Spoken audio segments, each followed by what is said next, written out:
Well, it's wonderful to be able to get this time. It's an honor, and thank you again for taking the time. I really value and appreciate the way we can merge potentially words and music to create essentially inspiration for people and tools that go beyond those things when they're separate. And sometimes when they come together, it's really special. And I'm looking forward to just exploring, what comes up for you, and then exploring that in the creative process and seeing it where it takes us. So thank you. Thank you. Um, yeah, if it's okay with you, I'd like to just give you a couple prompts or questions, really, the things that are swimming in my heart, and I know many others, and just let you see what comes up for you from there. Hmm. I think something that's on right on the face of it for everyone right now is there's so much change.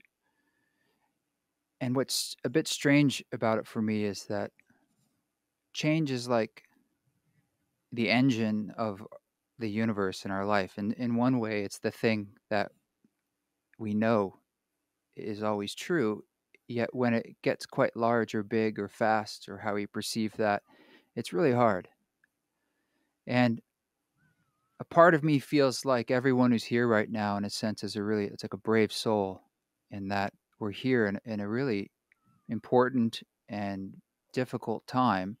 But nonetheless, we people struggle right now, and they're struggling with thinking like, and I struggle with how do we deal with. We look out into the future and we think maybe it will change even more and more and more. And what do I hold on to? We have to let go of so many things, sort of like there's a death happening. And Yes, I want to leave it there for now. this is a good one. Yeah. It's a good one. A big one, Yeah. but good one. Good one. You started anyway by saying that there's change. It's a time of great change, and also that change is consistent with life. In a sense, we are attracted to change, and at the same time, we are often afraid of change Mm. because we are quite complex in our human makeup. Um, we anticipate and look forward to change if it's in alignment with our projections roughly. We don't always want to know exactly what that change is going to be, but we like to feel we have a sense of a direction, and that whatever change come, that it somehow flows smoothly with our projections. But in fact, mm, no one ever really knows anything uh, until it's right up here in presence.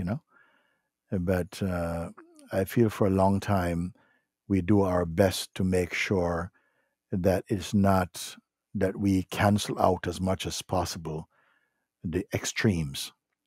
And so within a certain space that we feel, yes, it can go this or that way, it's still we're comfortable enough and feel comfortable that if it moves, if it fluctuates within our expected range, it's okay, we can take care of it. Mm, so we're open to change mostly, but we don't like shocking change. And it is good that the universe does not obey our projections, because change and radical change and situations and dynamic and I would say challenging experiences must come to us in order for us to transcend our comfort zone, which actually is not so comfortable, actually. And it's not like comfort is a growth hormone in the highest sense. So I feel, and like I'm sure many people do also, that although it's a very, very dynamic time and seemingly unpredictable at a life level, because we can't feel so comfortable and speak about or project about what the next year or the next 2 years are going to look like, because at an existential level, we feel totally insecure about that.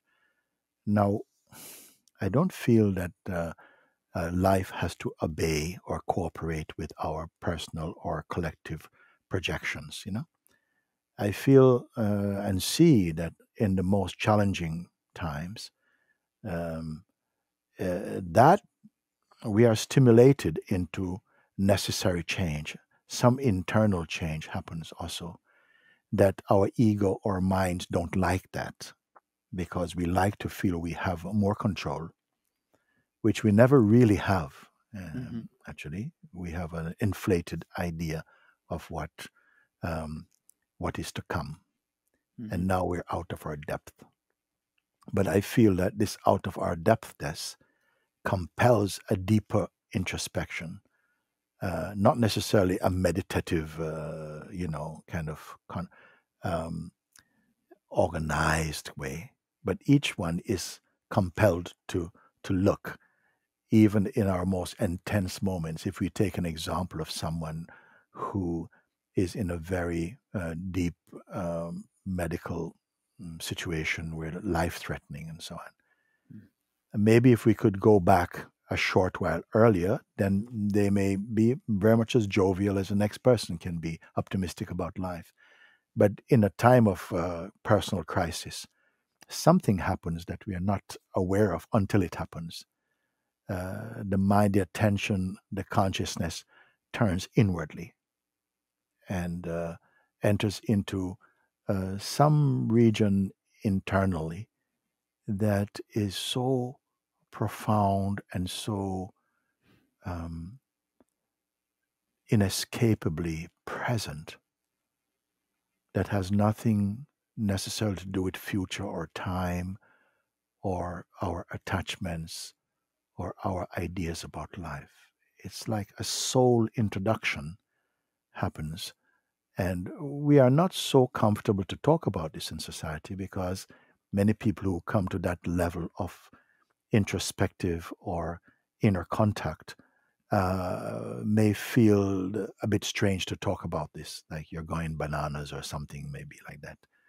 So I feel actually, we should also remember to include many people for whom, say, this pandemic has been a tremendous rejuvenation, a renewal of many things, a sifting through much of what is unnecessary, and a coming together of a more focus in another way. So it's not like it's all bad. Sometimes what feels bad is that we seem to lose control or have no control. But there are other things in life, because life is never really against the human soul. It's always offering, it's not vindictive, it's more corrective, offer opportunities to correct something and to introduce deeper levels of consciousness and awareness about who we are. So there is a very vibrant and optimistic aspect of all these difficulties that we really get a chance to hear about also. Mm. And if what you're speaking to, then it feels like it's the gift of what is happening, and for people to step into that, there's a level of trust that needs to open for them. And I think a lot of Yes. people, like myself included, like I have a lot of, there's sort of like these two aspects of my consciousness. I'll just call it my heart and my mind. And like my heart has these knowings that feel really strong. And I'll call that the trust I have in the universe. And just an understanding that's difficult to articulate. But my mind will often like to protect myself and say, yeah, but what about this? Or maybe you're wrong. Or, okay, you're 99% there, but let's keep 1% just in case, and people want Yes. to trust. I want to trust. I want to trust so fully that there is no doubt in my mind, yet I also don't want to push away this part of myself that's a part of myself, to honor the part that's saying, hey, I want to protect you. I'm here to look out for you, and not to say, hey, ego, you're bad or you need to go away. It's like my whole self. So I want to ask you about trust and how we can how do we lean into that? How do we essentially fall or die to be alive, or engender that feeling in ourselves so we feel stronger stepping forward into all this change? Mm. Sometimes we have to be rendered mm, desperate. I say sometimes when we are curious, we learn. When we are desperate, we discover. We can have it our own way in accordance to whatever paradigm suits us. Sometimes life takes the rein, and not sometimes, always, in matter of fact. Um, and Sometimes we are also compelled to trust, or at least to surrender. Surrender is a big part of coming into trust. When we feel that we are out of moves, and the sense of uh, predictability is smashed. We are just made empty. Um, this is a powerful time for human beings. We fear that, to come to a place where you're out of moves for a moment or feel out of moves. And of course, the mind panics. Our conditioned identity and so on panics because it's like, oh, what do I do? What do I do? And if it continues, we do come to a stage where uh, uh, what we fear will happen doesn't quite happen. Something unexpected can happen, like a widening, a deepening happens internally, where you come to see that the mind often exaggerates, um, what we fear is going to happen. At times when we think everything wonderful is going to happen, sometimes something feels like we are pushed up against a wall. But I feel every experience that comes to the human consciousness is beneficial if we have the right attitude, and we grow into the right attitude, not necessarily willingly. Sometimes it just comes by the nature of the situation and circumstances we have to face. So about trusting, uh, I feel is quite healthy when for a moment we run out of comfortable trust and we find deeper levels of being that we would not ordinarily discover if we if things went our way or the way of our mind every time. I mean, it feels like what you're saying is that on the face of it, like the point of being incarnation of being here is to face challenges and struggle, and it's not to avoid them. And Yeah, that being the case, you mentioned about like these openings that come to us. What are things we could do, or maybe we can even right now, like get into a feeling of what it means to receive that, or what is that feeling of opening fully, fully receiving the gift of what maybe on feels like not a gift. it takes time because by our conditioning, the reflex is to doubt and to tighten up. Yeah. And we must experience this also because I feel that what we experience as challenging or difficult or traumatic are not always something against us at a deeper level. It may be against the idea we have of ourselves. But we come to see that often it is struggles and challenging moments that become like growth hormones for us at a deeper sense.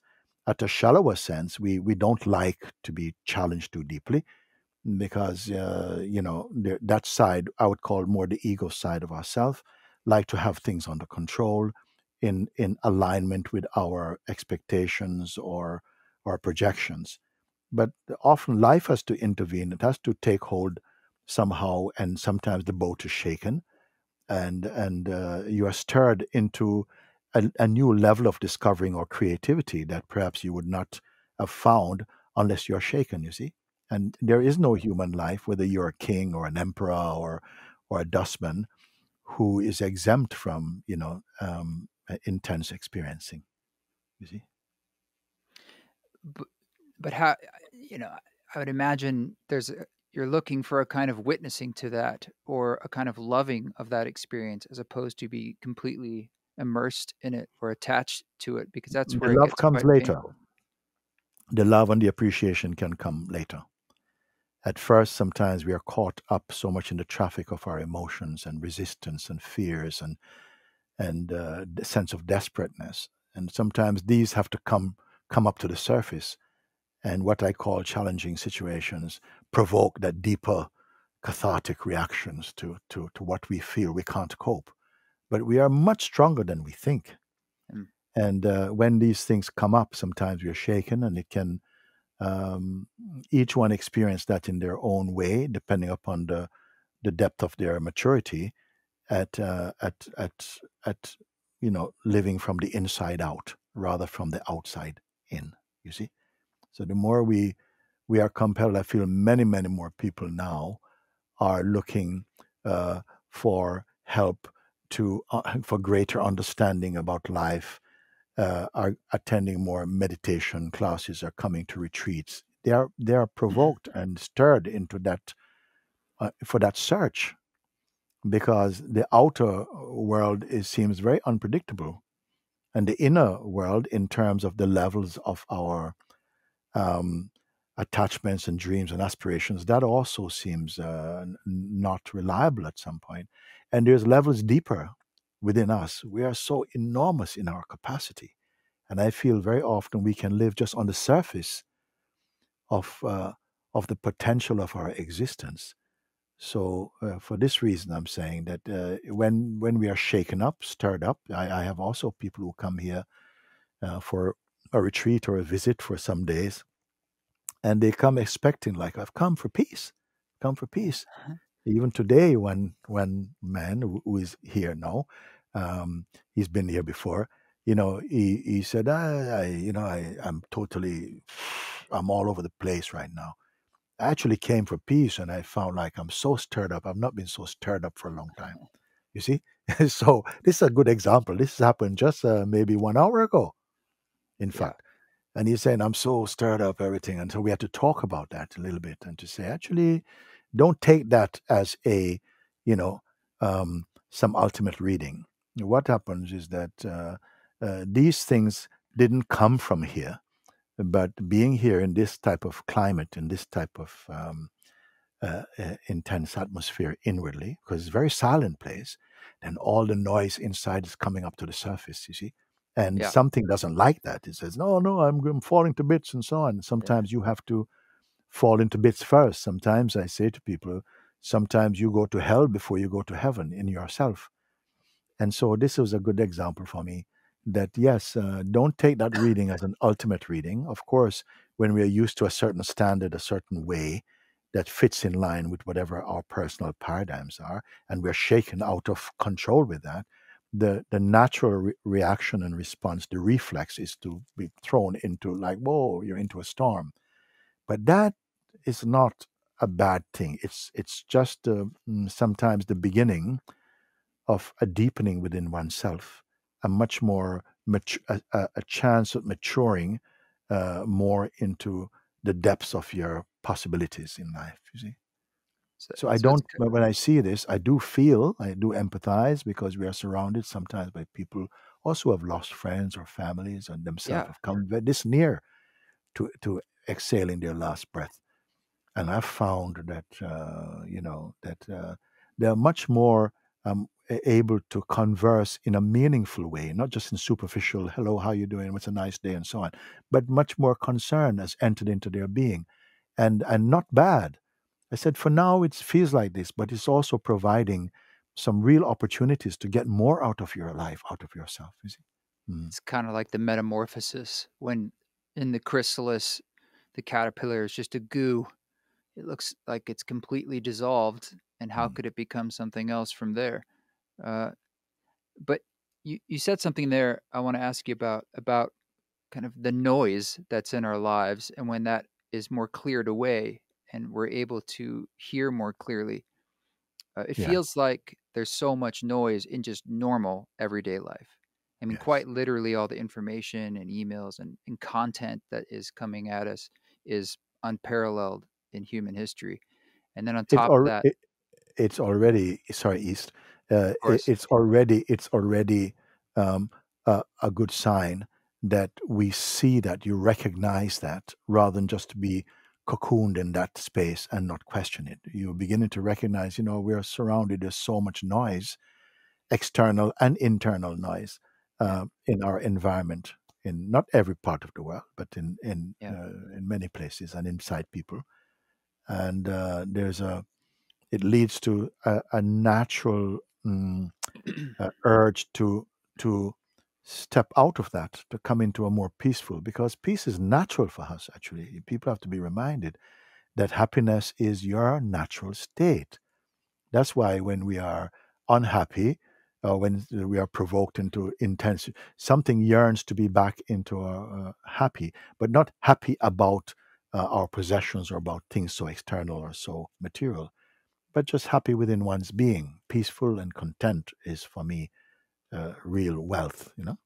Mm. I like to sit and feel the idea that this is a natural rebalancing into happiness, into bliss. It's an offering. It's when we sometimes don't realize um, you know, what state we have been living in until you've come out of that state or you're moving out of this state, then you can have a sense of where you're coming from.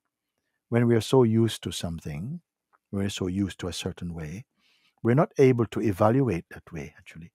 It's only as you are evolving from one state to another state, maybe an higher state, that you can really look back and say, wow, that was really full of noise. I was so tense and so I was really so full of ideas, but I was not happy. Only when you are becoming and recovering your happiness. So these contrasts, they help us to evaluate, to assess what is the richness. Some things could be a richness, an enriching experience is not necessarily in the beginning accepted as such. It can feel like, man, that was a big crash. But what it led to was a rebirth in something. See, the things are not so final because they feel terrible in the moment. Um, they do offer a maturing inside. It's not punishment. It's sometimes I say that it's as though life releases a bit of our karmic account, and in the experiencing of that, we have a chance to really evaluate and to evolve. Yeah. Mm. Yeah, absolutely. But I would imagine too for people, it feels like a lot of what we live in is these paradoxes or the mystery. And like it's so strange that we're human beings that are they're quite literally animals, and we you press us in certain ways and we have these responses that are predictable and feels like uncontrollable, and we kind of hope not to be pressed that way. And yet at the same time we have the ability for cosmic consciousness and brotherly love and these creativity, humor, all these amazing aspects of the whole nature of being. And that in itself is like a total trip and challenging to hold on to for people to say, like, how is it possible that we can be awakening into a new state of being and yet we can be so terrible at the same time, so tribal, so Yeah. uh, all our humanity, Yes. holding it, holding it all in ourselves and knowing that. Many times we mm, mm, we think more highly of ourselves than our capacity reveal. We can be creative, and also even in philosophical terms, also spiritual terms, have very great ideas because the capacity intellectually is so vast also. Yeah. But what we learn must be swallowed and digested and assimilated and finally combust into spirit before it is truth. Sometimes we have many ideas that we share. We share it so freely, and we write books about it and have seminars and so on. But then a little thing hits you, and the structure collapses. So what we learn must be internalized. It must really be understood deep within ourselves. And life provides the raw material for the experience to deepen. We cannot evolve just in a bubble intellectually also. And even within this space, we can be very creative. Many beautiful things are created by human beings in the world. So much is wonderful. But we must also be strong enough to bear strong moments.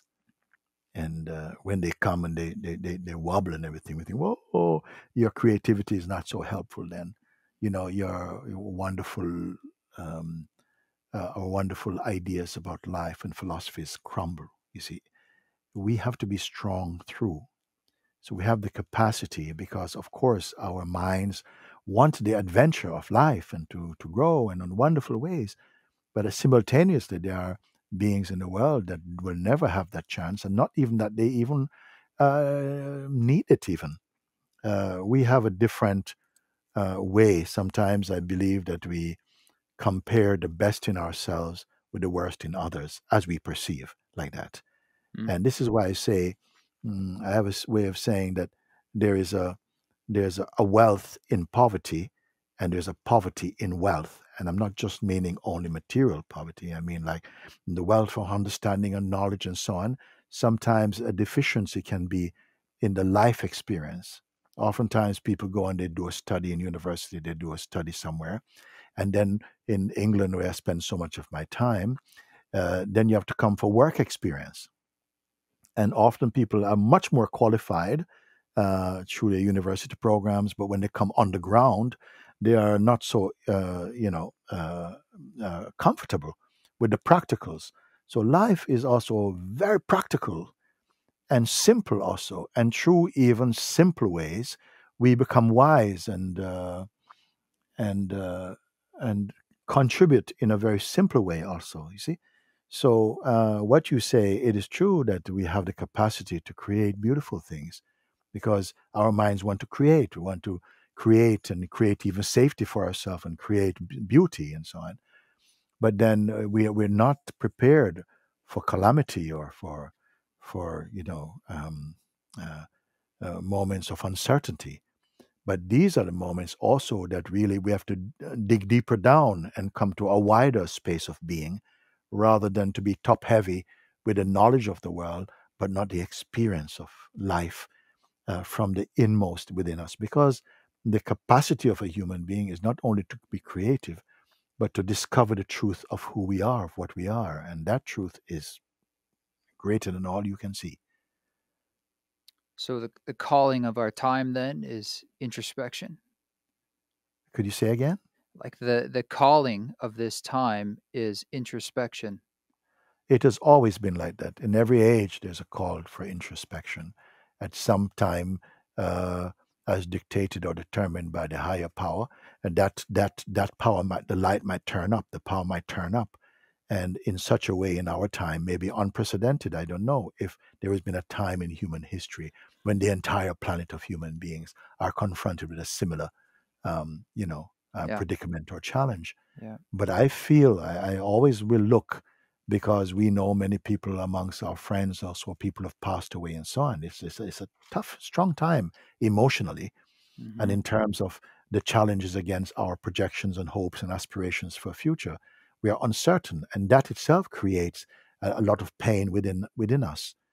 Um, but at the same time, I have to say that it's a chance for us to evolve also and to create out of this uh, perhaps a better, a more, a more, a more together world. Is a possibility because when we're all, not all, because we're never all anything. When we are in a high state, exuberant with our wealth and with things like this, we cannot empathize with someone who is so different in their life. No, but now we share a similar experience, so every human being can understand uh, uh, where things are appearing. Some people don't have such a strong identity with form. This is important to remember that maybe their lives are so running on only on the essential. And even that sometimes they don't have. So they're used to it. So their outlook on life is not for comfort and luxury. They're just trying to get to the next meal or something. Another one, if they miss out on one of the meal times, that's huge suffering for them. So it's not that we experience the same thing in the same way. You see, for sometimes people who have been living in very mediocre way in environments like this, they also thrive because they know how to. They have gotten by before.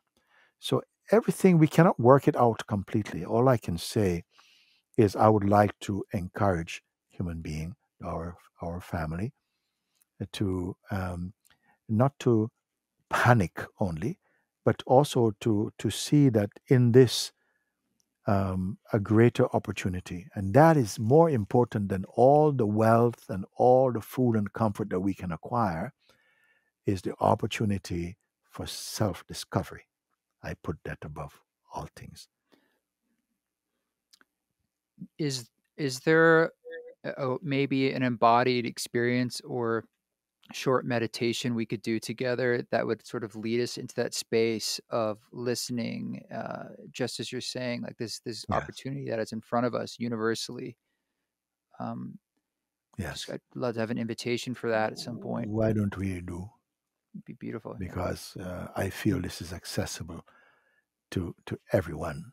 I feel this is accessible to everyone. What I try in some simple guided meditation, just for a few moments, I say to those who come, what is it that uh, you wish to discover? Everyone uh, wants to be happy, at peace, content, stable, and confident in their existence.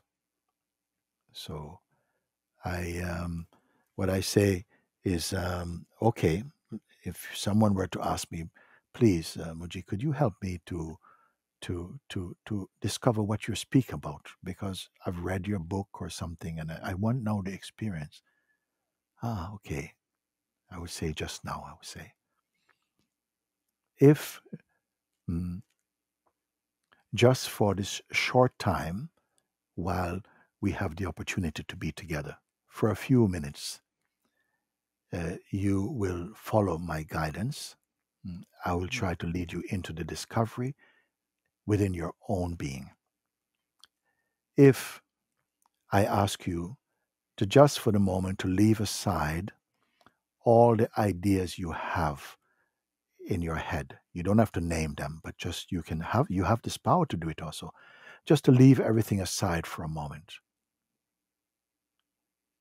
even what you would like to see happen in the world, who you think you are, and the importance of your life, where you want to go, who you want to be, all these things. Just for now, just for this short duration, mm, just leave everything aside for a moment. And I'm going to do something. I'm going to say to you at the end of this simple exercise, you can have all your stuff back. You can just pick it up. So we're not saying to destroy anything. So just for a side, leave aside every idea you have about who you are and where you've come from. Just leave it aside for the moment. And what kind of world you like to see, all these things. So it's a beautiful thought. But for now, just leave it aside for a moment. Just leave this aside. And all that you have done, your history, your lineage, whatever, your memories about things, just for a moment, just leave this aside also. This much. And I would say, please, really do for a moment. And I will keep my word. Whatever, when we finish this little exercise, you can take everything that you've left aside for the moment and carry on. But for now, because you've asked, I want to discover the truth of myself. I don't want to tell you in words what you are. I want to introduce you to that. So these things you have left aside, your ideas about the future, what you have experienced in the past, who you think you are, and what you want from your life. You want to be even enlightenment. All these things leave aside. All your attachments, your relationships, for a moment, just leave them aside for a moment. Try to be totally empty.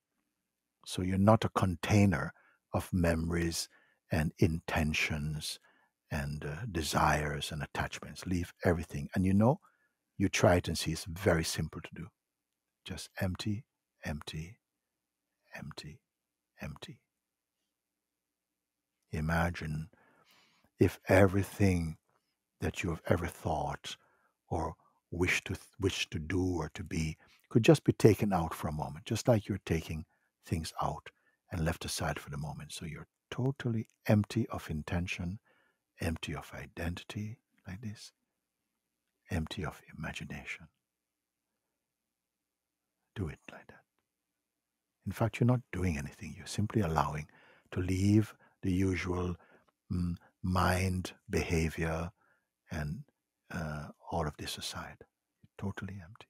Now, if you've done this, if you've come to this place, you will see if everything that you could think or imagine or feel or remember was left aside, willingly by your own intention, really, there will remain whatever that will be that cannot be taken.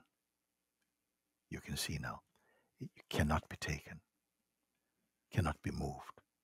Everything else that have a shape and a time, a definition, an idea, a feeling can be left aside. And now, empty, empty, empty, empty, empty, empty. And you will see now why I ask that you allow yourself to come to this place of emptiness. So even if there's a sound outside, it doesn't matter. You're simply not to engage with that for the moment. And just pay attention, just be aware of what is. What is. Not something that you have, but just what is here. Just what is. And I just want to ask just a few simple questions that you can respond yes or no. You see, like that. But it was very important to get you to a place where you're totally empty. And I just want to ask you that which is here, which I will not give a name, sometimes I just call it what is. Whatever it is, it is. What is here right now? Does it have any shape or size at all? Is it an object? Is it an object? East, you ask, so I'm asking. What is here in this? Does it have a name? I feel a sphere, oval sphere of space. Okay, you feel you see a sphere that's left, but that is a shape and that is a sensation, which I've asked.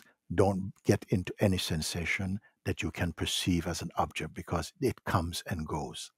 Whatever can appear will disappear. But what is really here by itself, not imagined, I can ask you, what is here now? Are you imagining something or is it just a sense of what is? What is Just, everything as nothing as yes. Okay, very good, very good. I may ask you also, is there any any boundary beyond which it is not? no. No. Very good. Very good. I may ask also, you say there's no shape, no size, no boundaries. That which is, and I trust your responses, that which is,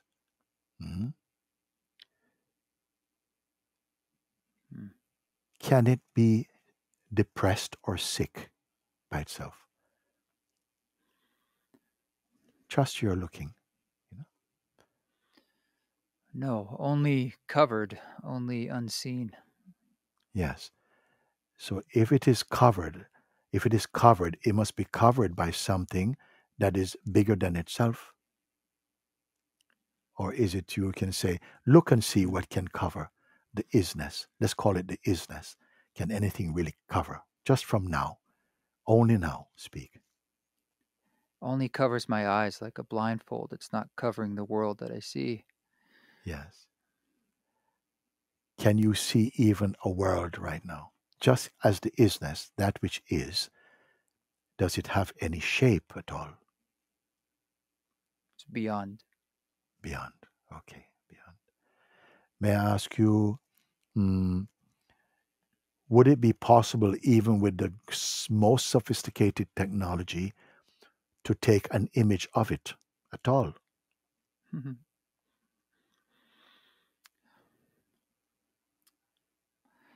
I wouldn't think so. I wouldn't think so. Okay, we are good. Just stay like you are. Stay Mm. like you are. May I ask you if this is whatever, can it fade? No. No, it cannot fade. Hmm. May I ask you, mm, are you imagining this or perceiving this? Both. Okay. If you imagine, what are you imagining?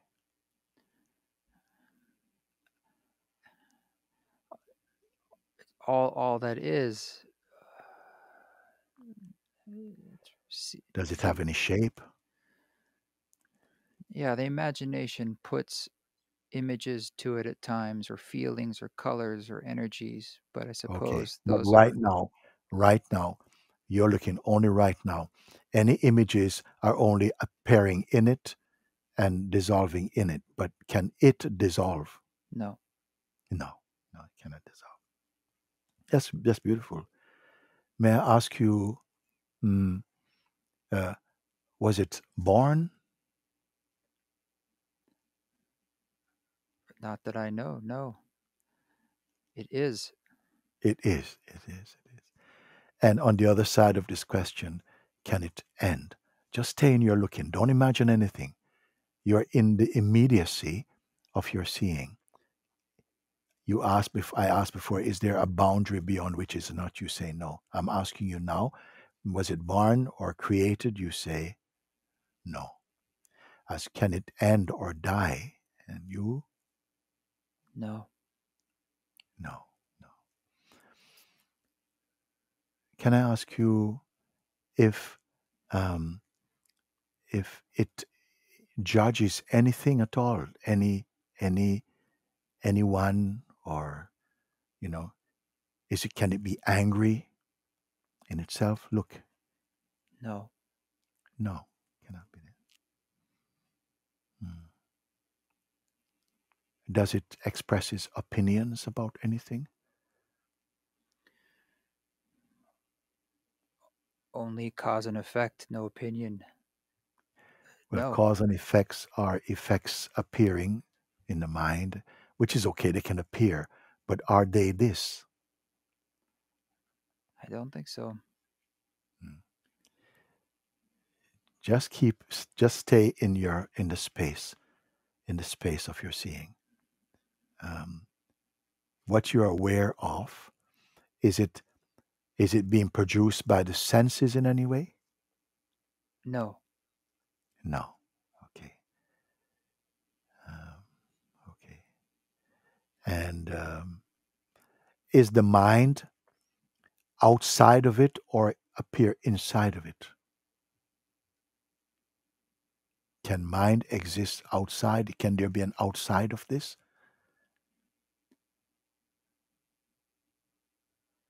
no, Why? it's all the same. It's All the same. it's all the same, all the same. Okay. Hmm. And may I ask you, hmm, can it be owned or possessed by one group of people and used against another group of people? No, impossible. Not impossible, impossible, impossible. And if I can ask you one thing, um, that which you are aware of now, how near are you to that? I mean, do you have to walk to it, or is it too far, or is it near, or is it nothing like that? No distance. Inside it, no distance. Yes, no distance. And may I ask you, who are you in it at the moment? Are you in it as an object in vastness, or it's a bit different from this? How is it for you? We are it. We are it. Thank you. That's all I wanted to ask you. So from the questions and the responses you've made, that it is not an object, has no size, there's no limits or boundary beyond which it is not. Um, it cannot fade. It was not born. It cannot die. It cannot be depressed. Can it become sick in any way? It itself? No. No, no, no, no. And also, it cannot be used, or um, it cannot be used or owned by anyone and used against anything. It is beyond this altogether. And then I ask you, uh, how far is it separate from you? And you say, no. So if these are your responses, I would say that what you are aware of is yourself. That's what is the self. That is pure being. Pure being. And may I ask you also, you feel that you were in a state of hypnosis or anything in these questions? A state of calm, Yes. absolutely. A state of openness, Yes. a state of putting all the things aside is what feels like it Yes. opens the doorway. And Yes. that's so pleasurable. Yes. Yes. It's so pleasurable. And Yes.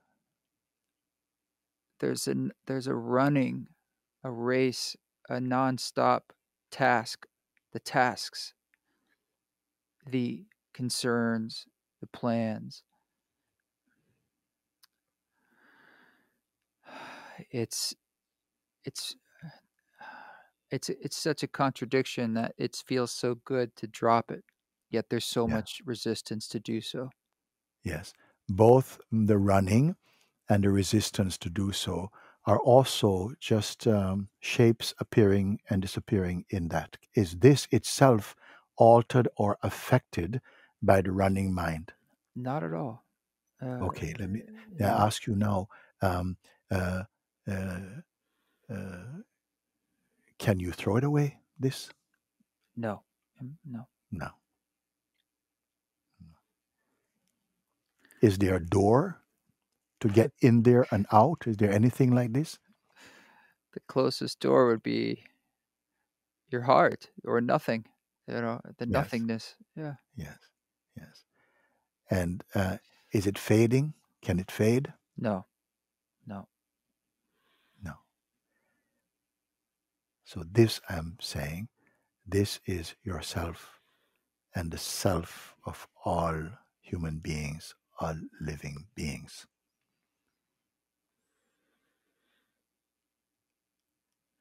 Just to be aware, and and now thoughts and feelings and memory and time and people and everything are appearing in this, and moving in this and disappearing in this.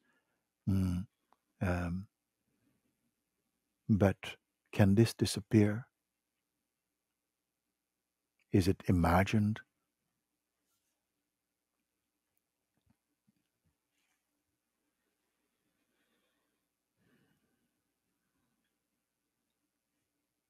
I asked you We, about trust and yes, knowing. This knowing is the trust in a sense. It's becomes, in a sense, trust not being a choice. It's an acceptance. It's an experience. Yes. All experiences come and go. They have a beginning, middle, and end duration. Is this an experience that comes and goes, or seemingly eclipsed by uh, the attention going to something or like that? Appears to be eclipsed. Can it even be eclipsed, even? No, it's uh, no, we just sort of accept and forget. People say remember, right? Yeah. Mm, That's a word that's thrown around a lot. Like we mm, remember, or what does it mean to yeah. remember? Yes. While we have a strong sense of personal existence, we will have the feeling of remembering and forgetting this.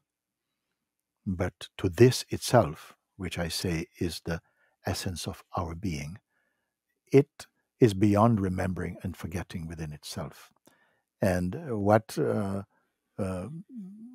is what is aimed at in the, I would say, really authentic self-discovery is to keep paying attention to this, bring your attention to this, because what happens is that the the flow of the dance of personhood appears to eclipse this knowing in you, which is more than a knowing. It's a knowing being. It's a oneness in that. And so when we sit like we have just done, and you also, I believe you're recording this, you can listen again, and you can see that actually this is what is called awareness, no? Pure awareness. And if I should say to you, can it be lost? You have already said, no, it cannot be lost. Uh, or I may say to you, try to be not aware. And you see that, wow, it's impossible. It's impossible to not be aware. But at the same time, the force of tendencies and habits in the mind can create uh, a masking it, as it were. Just like sometimes I say that a fingernail can cover the sun, but the sun experiences no covering up. And that in just a simple exercise of sitting with this and clarifying and checking in, we call this the invitation to freedom. And many people are invited to sit for 10 minutes, 5, 10 minutes, and just to listen and follow, not just believe, but to actually follow. And what do you find? And to stay with this discovering, and and as simple as that. Somehow, in just putting the attention here in the heart of your own awareness, like this, magical, mysteriously, things begin to uh, orient themselves within your being. They come to some kind of harmony, and naturally, you discover that actually, rather than trying to push things about and try to make things go this way, that way. You're being in harmony. You're being in harmony in your own being. Your life somehow exudes this harmony. Your intuitive functions relaxes and flow. You become much more peaceful, less afraid, more present, and wise, actually, without having to study books and to do all these other things for a moment. That sense of centering is, I put it, one of the most valuable exercises. I don't even really want to call it so much a meditation. I call it a meditation. It's simply a guidance, a mirror. I sometimes call it the mirror of God. It's a mirroring of what really is here beyond the field of things that come and go, and even of the mind and personality. All these are like flickering lights in it, but it is not affected by that. Now, someone may say, but what's the point? I don't want to be not affected by life. I said, actually, you really do. Not that you are giving up, but that in the midst of the storm, that can be a storm, you find there is a silence and a stillness within you, which makes you much more able to flow and to function even in the most trying of times. You don't get thrown out of yourself. Mm. So that is simply an exercise that I would offer to those who are so much loving your work and so on, to say, if you feel inclined, try this little exercise, a little pilgrimage within your own self. Thank you so much for that. It's really perfect, and I think it also comes full circle from some of the ways we were talking about this at the beginning, how to receive the gift. And I love this idea of a mirror. Oftentimes, I feel that by reflecting to someone else what I want to embody, what I want to feel in a sense, it creates it and it becomes reflected back to me and I feel it myself and it comes into being. Even if I don't maybe feel in that moment worthy in my mind or capable, I simply embody it for someone else as a gift, be their reflection. And suddenly it is. And maybe that's the real opportunity of this time is, you know, I reflecting feel, what is. yeah, yes, I feel, and I'd recommend just uh, to come back into this space when you have time and the willingness to sit, and not prescribe what you will do with it, just to be present with it and observe your activities that flow from this also. If they flow with a greater harmony, a greater aliveness, they are flowing in a quality of inner presence that you cannot really explain. And I wouldn't be quick to explain that, but to be with that and to really be aware, to stay aware and see that actually actions, reactions, interactions are happening more than are made to happen. And that's the quality of a more still mind, is to be able to observe and to experience this as the very heart of being. You see, it's not so much about what you do. That also has, and that is not in conflict with this.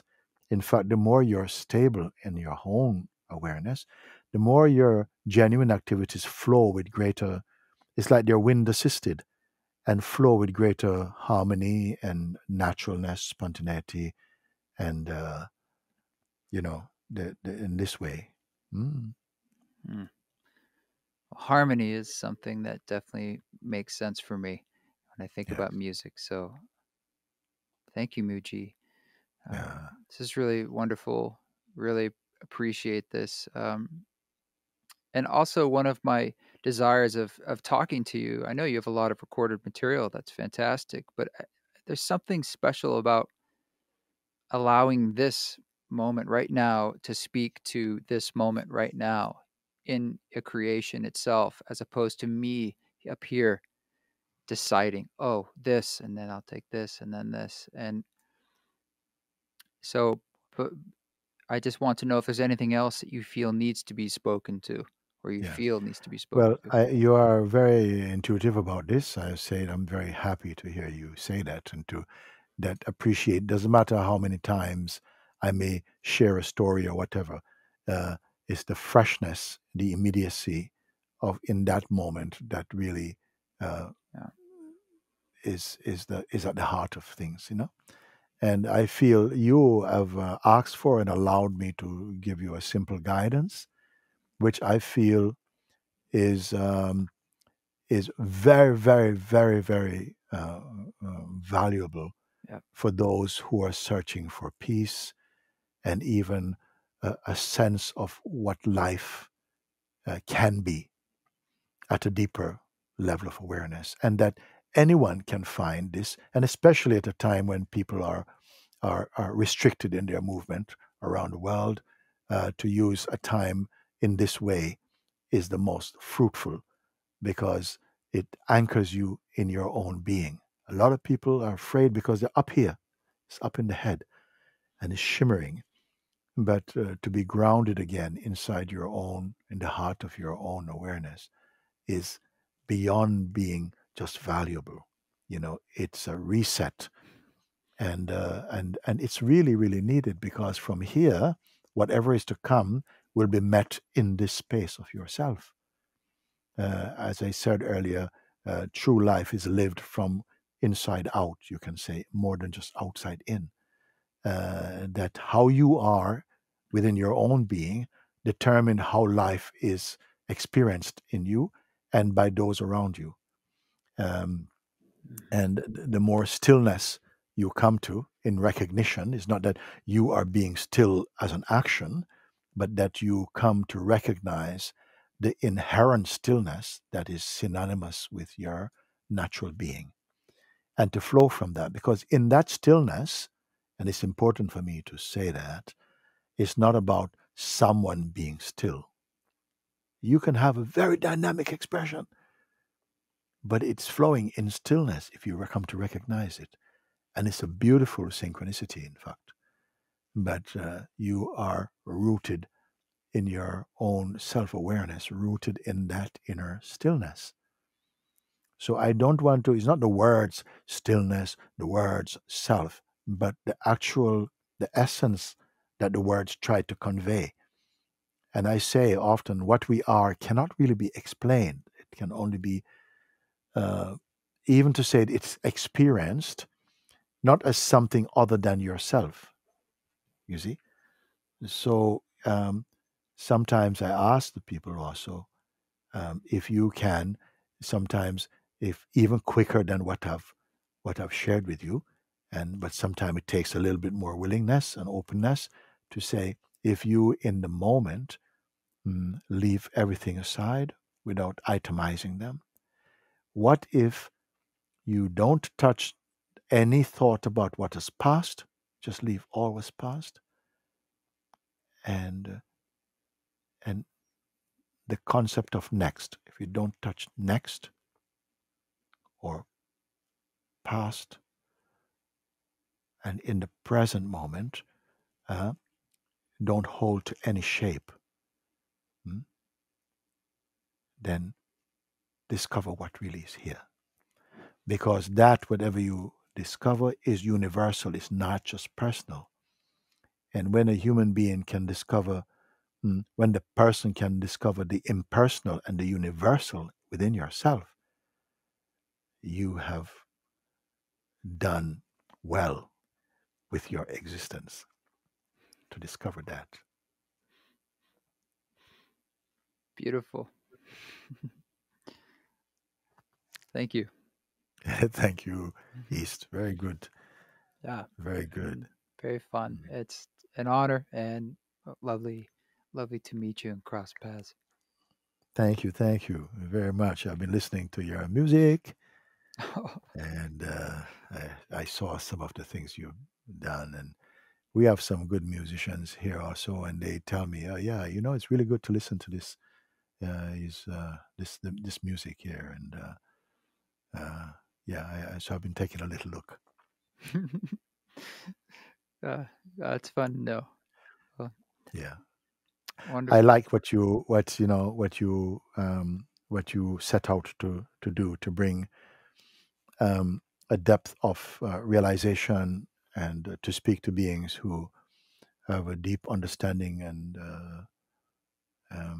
experience of that which really is um, uh, the highest in the human domain, and to somehow enhance that in your way with the music, to make it accessible to uh, a wider range of listeners. For Music that does that reason, for I me. felt, Yeah, yeah. and music is so amazing. We could talk forever about what music is and how it opens these doorways for us, and Mm. it's so beautiful. It's just this amazing thing we take for granted most of the time, but it's so powerful. Whatever it is, the thing that is you most love, the truth can speak through that. And so, for this reason, I felt to uh, pick up your invitation and to to talk with you today. Thank you. Well, thank you.